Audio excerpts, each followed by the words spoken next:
అయితే నాది నిన్న చుట్టూ ఉండే అన్నట్టు. చుట్టూ ఉంటే ఏంటి బాబా అన్న ఇంకోసారి నాది నిన్న చుట్టూ ఉండే అన్నట్టు. బట్టలు పిండుదామని నేను చూస్తున్నా.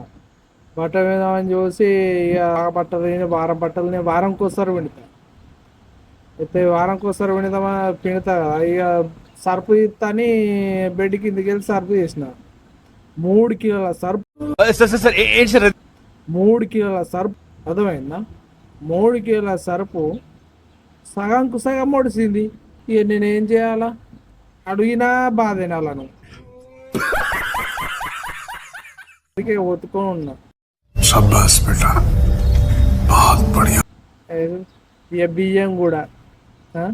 బియ్యం అయినా నూనె అయినా మన పని మనం చక్కగా చేస్తే దాంట్లోనే సెల్ఫ్ రెస్పెక్ట్ చాలు రూమ్లో బ్యాచులర్ రూమ్లో గిట్లు ఉంటాయి.